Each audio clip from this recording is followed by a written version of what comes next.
Hey, this is Hardline, Destructoid's video game news podcast. My name is Jordan DeVore, and I got Steven Hansen with me. Hi, So Steve. Hello. And Brett Makedonsky. Hey everyone. We're not wearing the same shirt. I'm just going to get that out of the way now. They're slightly different. Well, more than slightly, but I'm sure someone will bring that up anyway. It's all futile. We're going to start this week off talking a little bit about The Evil Within. You were just about to say something, Steven, before we recorded. You heard good things about this? yeah, I mean, I know Brett's been down on this game for a really long time, like really bad. But I don't know. Some Wow. people are giving it, saying it's a little more of an old school survival horror thing, and it kind of has very clear mutations off of Shinji Mikami's Resident Evil 4 format, a little more than people expected. So, and obviously Chris reviewed it on Destructoid and gave it like a 7.5, Seven. 7. So, I mean, that's a good score. Yeah, I don't know. By our The definitions, that is a solid game that definitely has an audience. So here you go. is that the literal definition of a seven? Yeah, that's the little thing that comes with the score automatically. Yes. The interesting thing about this game is it seems like the review scores are kind of all across the board. Game Informer gave it a 90 and Joystick gave it a 50. Well, oh yeah, that makes sense. It seems like 5-star. It seems like it kind of depends on what kind of rose-tinted glasses you have for the genre. I think if somebody picks up The Evil Within, and to be clear, I haven't played it apart from preview builds, but I think that if someone goes and buys The Evil Within and they haven't played any Resident Evil games before, they're not gonna be so enamored by this kind of old school controller layout and that type of thing. A lot of people are complaining that Evil Within isn't very scary. The atmosphere maybe is just a little bit more creepy. That's kind of what I. That it's mostly just like that. That it's that, but it's also most of it is just gore, which is fine in a game like this. But that's now I don't watch horror movies myself for the gore. Usually, it's I want to be scared. So I think I'm gonna hold off for now on Evil Within. Yeah, it sounds like the reviews kind of confirmed what I found in my previews, and then it just kind of depends on how willing to forgive and how fond of kind of that old school feel they are. I'm really not. Other people are. So. Did you dislike the fact that it has an atypical control scheme? I dislike the fact that it didn't control well. The sprinting was terrible. The aiming was really not very good. And some of this may be fixed by now. I'm talking about what I saw back in May. So this isn't. I'm not really the best. I'm not really the best example to talk to about this. A lot of people are complaining that the game's kind of unfair, which I also experienced. But I have a feeling that they figured out the checkpointing a little bit more than when I played it, because nobody's complained about that, and it was really bad when I played it. Mm-hmm. It was like 30-minute chunks, right? That you have to redo when you previewed it. Not quite 30 minutes, but it was 15 to 15 and up, maybe 15. Yeah, to 20. That's still considerable. Especially when the game can be unfair at times. I feel kind of bad railing against it because I haven't played it for a really long time. But I mean, it's going to be a cult classic. We're already there. It's some people will love it, some people will hate it, and the people that hold it in high regard will hold it in really high regard. For me, I wonder how like this and Wolfenstein are doing for Bethesda as a publisher. If they can keep making these games that don't seem to be selling incredibly well, but pretty well. I wonder what Arcane is going to be working on. Have they announced what they're doing right now? Nope. Dishonored 2, probably. There were rumors a while back that they were helping out Prey 2, I think. There was that press sneak fucks email that leaked. Like, don't talk to any of those press sneak fucks. What's up with Prey 2? We don't really know. Except that it's not happening that we're seeing anyway. They're not talking about it anyway. I mean, it can never be as good as the initial, what was going to be Prey 2. Right. Because like with that E3 trailer and everything, like that was just so slick and perfect. So I kind of checked out on Prey 2 after all the changing developers and drama. What's Bethesda working on in general right now? Hopefully Far Cry 4, right? But other than that, like they don't have any Oh, you announcements like mean that. Fallout. He means Fallout, Fallout. Fallout. You said Far Cry. Oh, I'm My sorry. mind went haywire. I've Yeah, seen, you would. I've seen way too many trailers for Far Cry 4 lately, I They're guess. doing like 2 a day. That's the Ubisoft way, man. Yeah, you would think they're doing Fallout, although something tells me that could still be a couple years yet before we get that or Maybe, even hear about it. They're maybe still just working on Elder trying to. Scrolls Online stuff or Yeah. something. I don't know. Well, they're doing Elder Scrolls Online, which I'm sure none of us care about, No. even remotely. So yeah, hopefully the Evil Within does okay for them. But Got a fun Fallout 4, so yeah. well, they have that ZeniMax money, I'm sure. Yeah, they're not I really assume they hurting still do. anything, but Yeah, Evil Within. I'm sure someone will complain that we were negative about it, but you can enjoy it, and that's good. Good for you. well, if you want to complain, just hold on until we talk about I this was new just game. gonna go into that. So this, well, Brett wrote the post about this game called Hatred for us, on Destructoid, and is this was that like an announcement trailer or was that just a recent trailer for the game? Do you know, Brett? I'm not sure. I think it was an announcement I trailer. guess it's not really doesn't really matter either way because this is the first it's kind of getting around It was- blogs anyway. Yeah, exactly. So you can probably explain this better than I can. It's gross. It's Way gross. to Other throw- than saying it's really gross. Way to throw me under the bus. Hatred is a twin stick murder simulator. You are a guy that is full of hatred and he is sick of life and he wants to take out as many innocent people and eventually cops as he can along the way. So you literally walk out of your house and you just start killing people. Like the game's pretty gruesome looking. Like you hold down like an innocent woman and you shove a gun in her mouth and you pull the trigger and like the trailer shows all of that and they're not getting a great critical reception right now to that concept. No, they are not. Seems like there's a lot of people defending it on Facebook and in our comments. People are saying the violence is just the same as GTA 5 or So any here's the GTA for that thing. matter. Your description so far, if you haven't seen this, I really suggest you at least watch a little bit of the trailer because what Brett's saying right now doesn't sound that outside of the norm for video games, but just the way it's presented, the tone is so different. It's just like mean spirited, and It's you will psychopath. not feel good watching it. I'm pretty sure. Or you might, I guess. You might, and that's okay if you like this, but I don't like how. How do you like this? I don't get it. I mean, yeah, the tone and the context and the fact that the objective is to kill innocent people is what makes this game, in my opinion, worse than any other game where you murder people.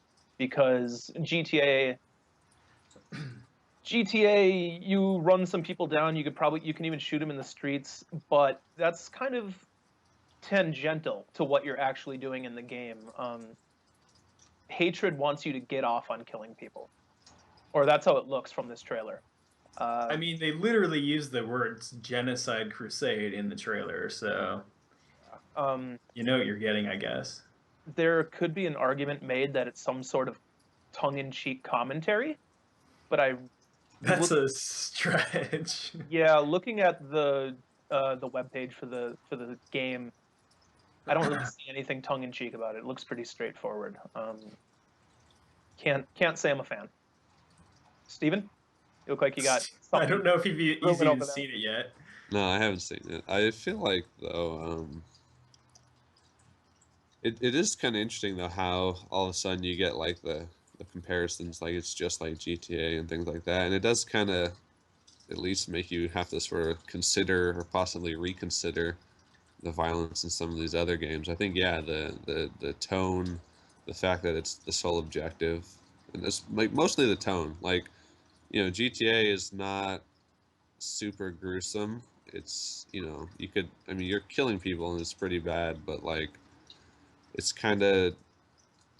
all kind of this weird pop fun of like ragdoll physics and stuff, and like But yeah, it's interesting how you have to kind of reconsider, like, okay, well, how does this compare to the, you know, the Call of Duty 4 airport or scene or whatever. Yeah, that's a good example. Like that at the time, I haven't experienced that in years, but at the time, it didn't really bother me at all.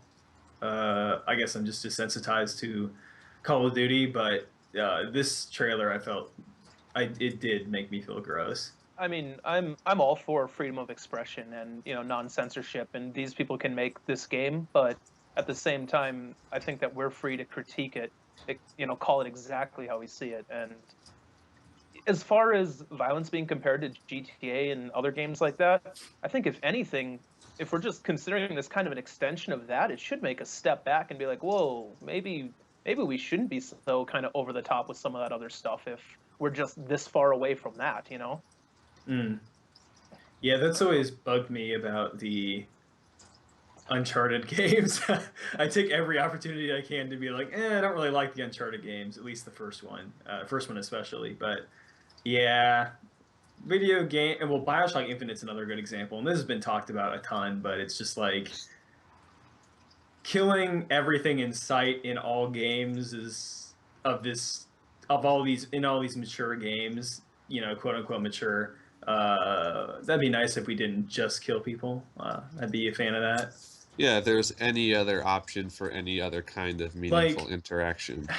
it can exist and I'll still enjoy it, but when that's overwhelmingly what these games are, it just becomes boring. Like, it's not even like this hatred game where I'm kind of sickened by it. It's just boring. So I agree with that. I've killed fucking thousands of people in video games before, like just yeah. a stupid amount of people. And I've never really thought about it before. But hatred is the first time I've ever seen a trailer for a game, and I just kind of went, "This isn't okay. Like Hmm. this isn't a good thing." One thing I can say though is that I think that the engine looks kind of slick, and I don't mind like the art style. I kind of like the black and white look. Those are both those are very minor things compared to what the rest of the game has going on. But I think if they took that It's engine true. and applied it to something a lot less gross, they could have something cool on their hands. But no, I not don't as think is. that's happening. Don't No. think so. Yeah, so I mean, really, we say this every week. Not a lot of news that we cares to talk about on this show, at any rate. This week was especially bad for that, but We're in that weird part of the year where we stop getting that drip feed of news about how these games are going to shape up, and we actually just get to see how the games have shaped right, up. right. And we aren't yet quite to that point where new games are being announced. So it's like, hey, we got a new launch trailer again. So That's instead, we're just fucking getting like boring. 40 Far Cry trailers since that hasn't come out yet. God, they're doing so much shit with Far Cry. I want to play it, but that's enough. Enough is enough. I'm sick of seeing it for now. But anyway, so that's all leading into, like, if you've read Destructoid this week, you will have noticed that we're doing some different stuff, kind of going back to the way the site operated in like 2007, 2008, where we're just kind of doing fun shit and that's enough. And we'll have some news on the side. So as a result of that, we did a number of features, even us three in particular. I guess we should start with Steven. You kind of led the week off with your Mordor piece. That was good. Yeah, so I mean, this is not this part of a concerted effort to really just keep writing stuff about games after they come out and not just forget it. So we had Nick Rowan, who was known That's as right. on Destructoid as Wrench Farm, last week put up a really positive piece about Mordor and the Nemesis system, which was a nice difference of opinion after Chris's, which was like the lowest review of that game. Like, And then literally. I decided to whiplash the readers back to shitting on Mordor. So hopefully someone next week will write a positive feature about Mordor. But yeah, so I mean, my whole deal was that the Nemesis system is kind of neat, but it also kind of betrays the conservative nature of the game's design, because I mean the game is literally just a pastiche of all of last generation's biggest action adventure games. It's basically Assassin's Creed Batman Redemption. So I mean, the fact that they had this like one neat and novel thing is nice. You know, they could have not had the one neat and novel thing and made an even more mediocre game. So you know, it's cool that they like did one thing, but the fact that everyone has been praising the shit out of it just for one neat and novel thing on a very you know easy to replicate format is kind of bothered me. So I was sort of talking about that and how, you know, something like the Nemesis system. I mean, the whole crux of the piece was that Mordor should have been an open world dating simulator where you'd basically be like Patrick Swayze in Ghost, but instead of being selfish and, you know, almost getting Whoopi Goldberg killed and not letting Demi Moore find someone else to have sex with, you would just go around as Cupid and like try to play matchmaker for people. And I mean, you could even use the existing systems, some of them that they made, the stealth. I mean, that whole game had a joke about press square to kiss your wife in the beginning when you're learning the stealth.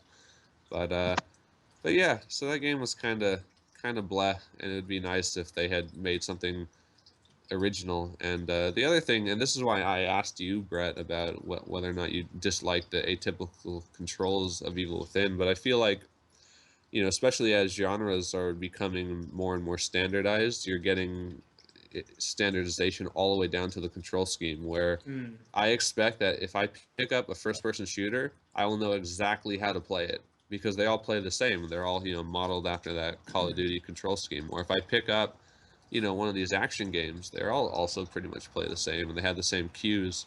And it's such a far cry from the PS2 era, the Clover era, where I could play God Hand, Okami, Beautiful Joe, Resident Evil 4, and you know they were completely fucking different, and none of the buttons were the same, none of the tone, like anything, you know. And now it's just like we're heaping all this praise on this game that is exactly like a bunch of other games, but has one thing. Yeah, I think within the last 6 to 7 years, games have become way too way too derivative of one another just within that time period. I think that's the reason why we kind of saw the uprising of the indies a couple years back, is because they were doing different things, and it kind of sparked that fire in our brain to just think outside the box again. And I mean that's why I'm so excited for Metal Gear Solid 5.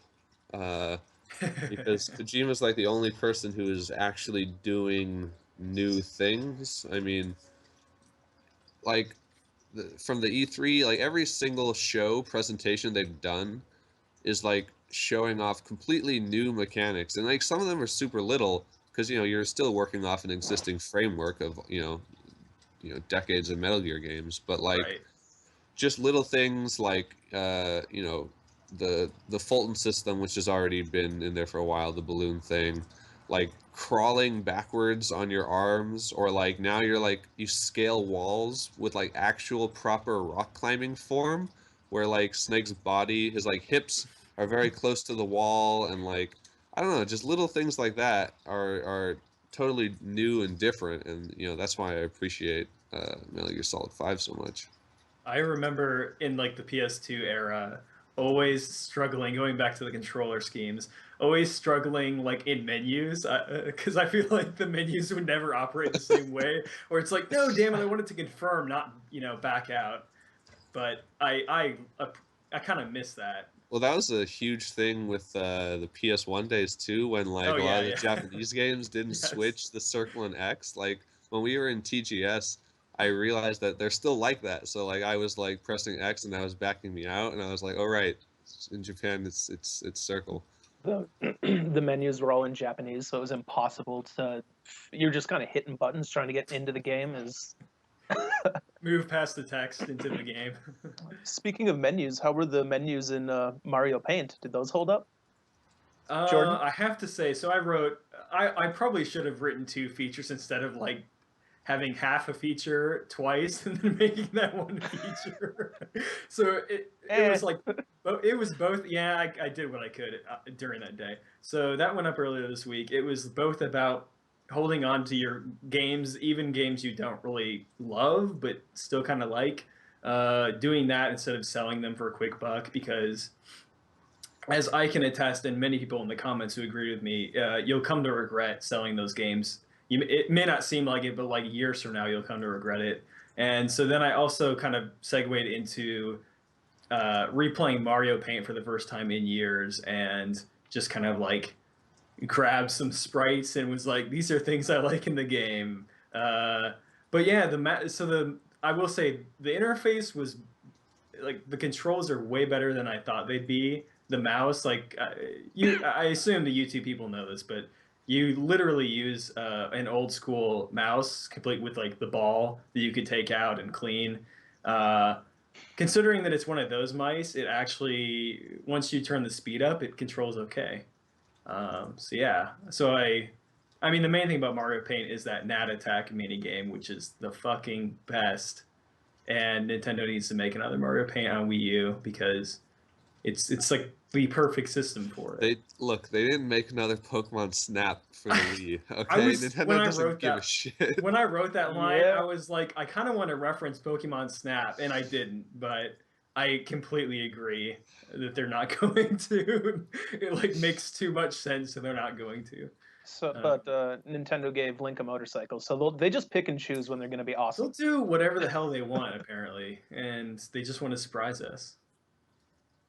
Yeah, so I mean, we'll be doing more stuff like that. Brett did a couple things. I mean, you started the week off with a feature on racing that was kind of funny.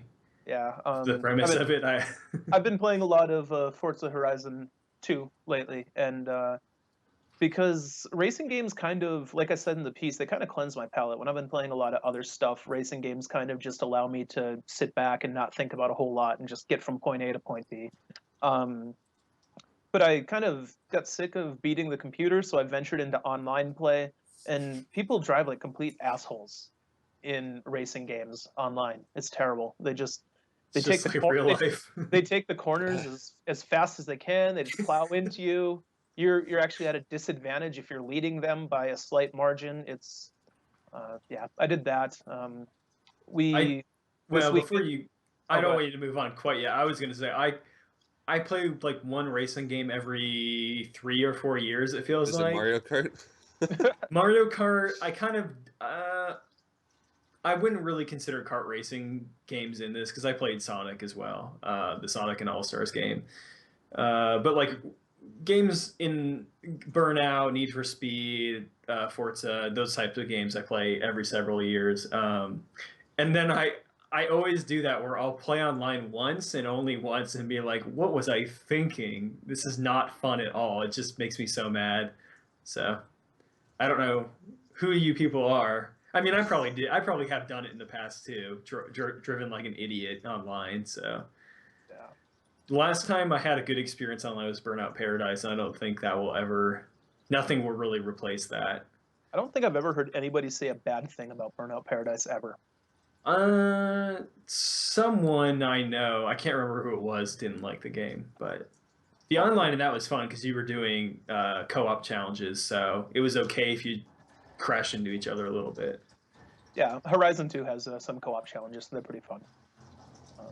I just meant competitive multiplayer more. Yeah. Well, some other things.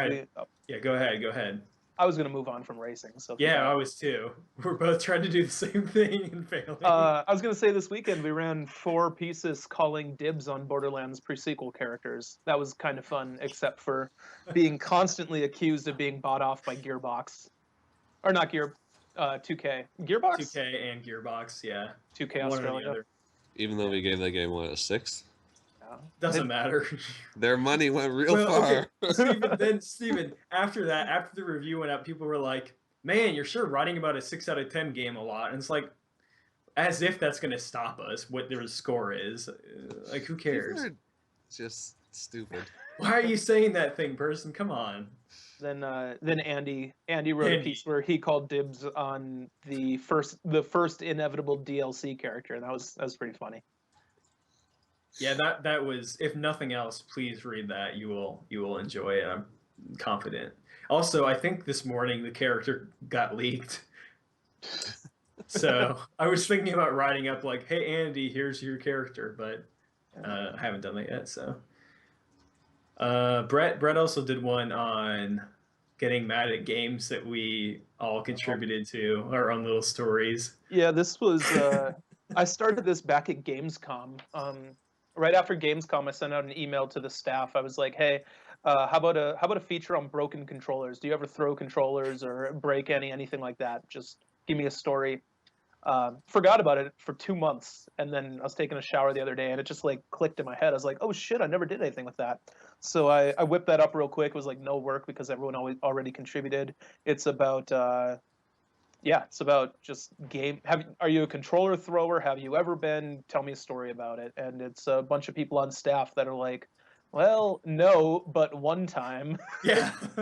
one time I lost my cool, and no one would admit to like just being an angry person. I guess we've all grown past that, but Jordan, yeah. you punched your DS. Yeah, okay, so mine was if you remember Elite Beat Agents, I don't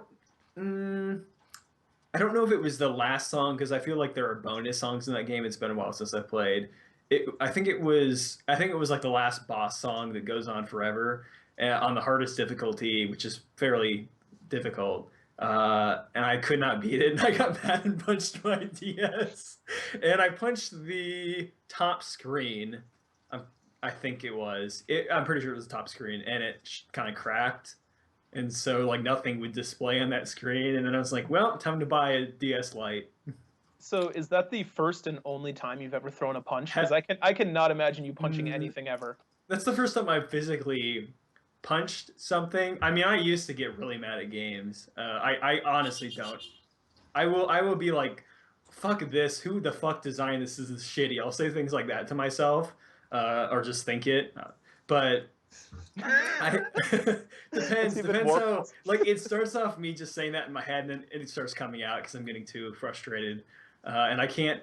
My issue in the past was I just wouldn't know when to stop playing. So if I'm thinking back to like Call of Duty 4 veteran difficulty or whatever the highest difficulty was, just wouldn't. I needed to stop playing that shit.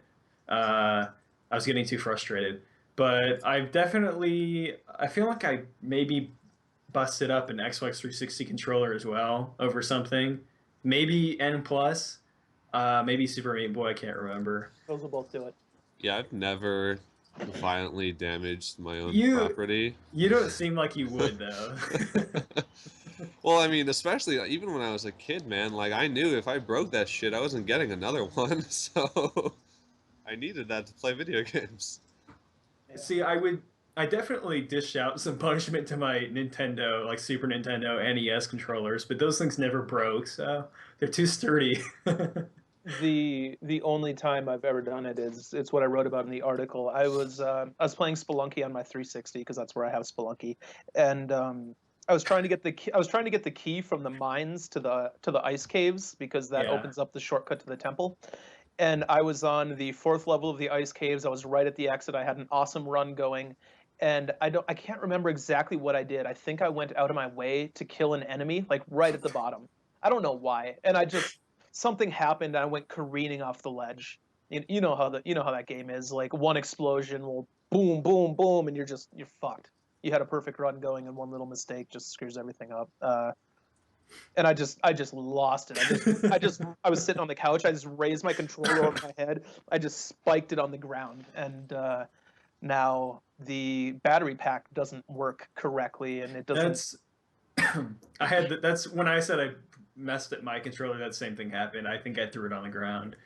The analog stick never quite felt the same. And then the battery would be really finicky. So then I just stopped using that controller. I was like, well, that was a dumb thing to do. Whoops. I would say the coolest thing about that feature was the commenters. We got a lot of really neat responses, both from people that were like, "Yeah, I've done this, and this is my story," to other people being like, "You guys are fucking insane. Who breaks their own shit?" It's true. Who It's does true. that? It This stuff sounds costs money, right? so. It sounds so ridiculous, but you're not exactly thinking logically in the heat of the moment, I guess. At least we're not like hurting our loved ones or something, like injuring animals. We're not completely out of control.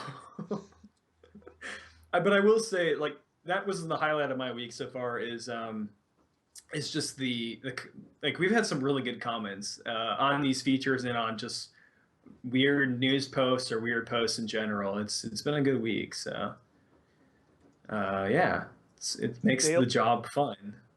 Dale wrote something about survival horror that I didn't read. Oh, but it yeah, looked like yeah. it would be good. It was good.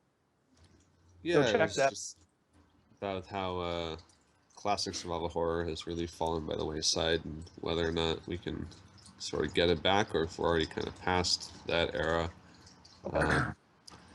And then I had that Pokemon preview.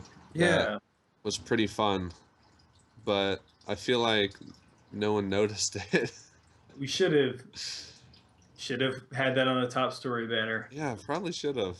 You still could, I guess, at this point. Maybe I'll do that right now, but at least go read the first 3 paragraphs because I think they're funny. It was like, yeah, it was a genuinely funny preview. It wasn't, calling it a preview is almost like doing it a disservice, because it does convey that kind of previewy information, but there's more to it than that. Yeah, I mean, I interviewed the director as well as the producer, so there's like interview bits thrown in. There is, talk of like new features, but there's also other stuff. Yeah. Did you play the game? Yeah. Okay. For like an hour. So I mean, it's Pokemon. It's Pokemon again. It was in Nintendo's office in the South Bay. Oh, okay. Yeah. Did you do you link to any of your own tweets in the post? Did you? What was the? I think so. Anytime you write No, 3 paragraphs, you usually link to your own tweets.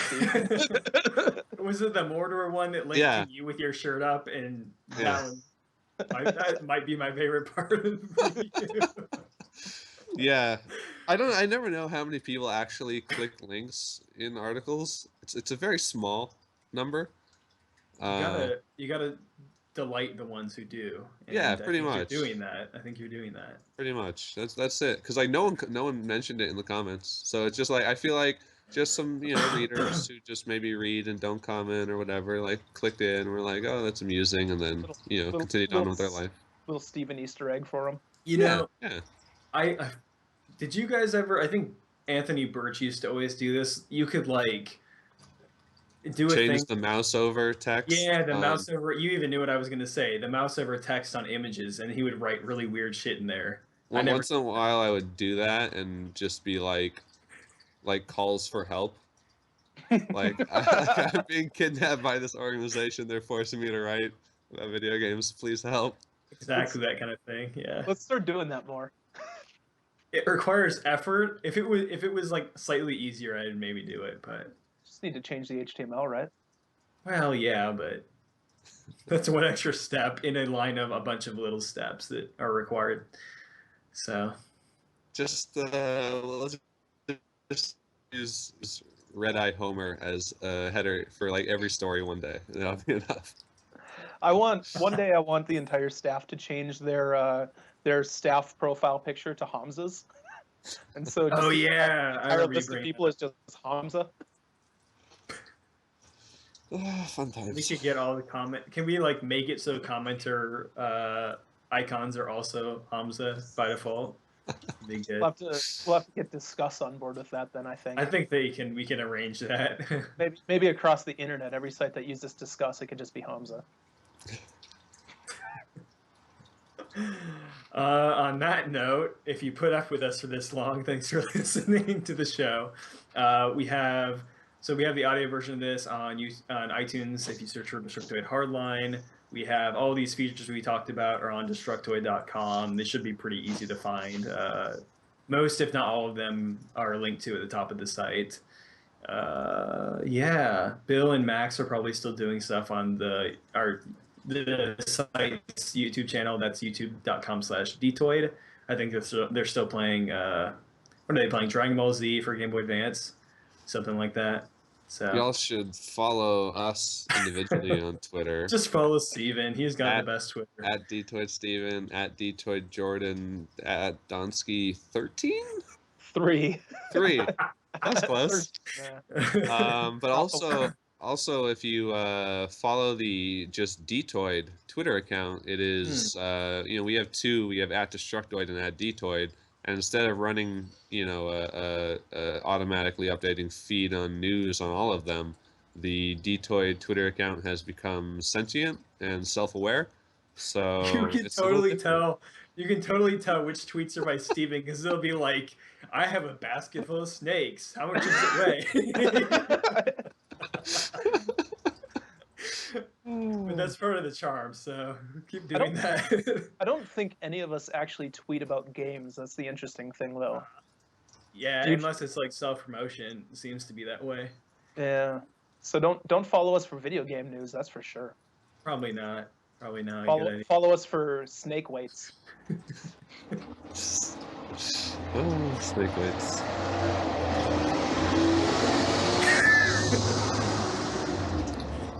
Thank you, Steven. Thank you. I assume Bill will Like a cut freight train in that. your house. It's a garbage truck. Yeah, I had some of those come by this morning. Bye everyone. If it hasn't been No, cut yet. no, it's done. It's I done hope it by goes now. this far. Bye everyone. It's gotta be done.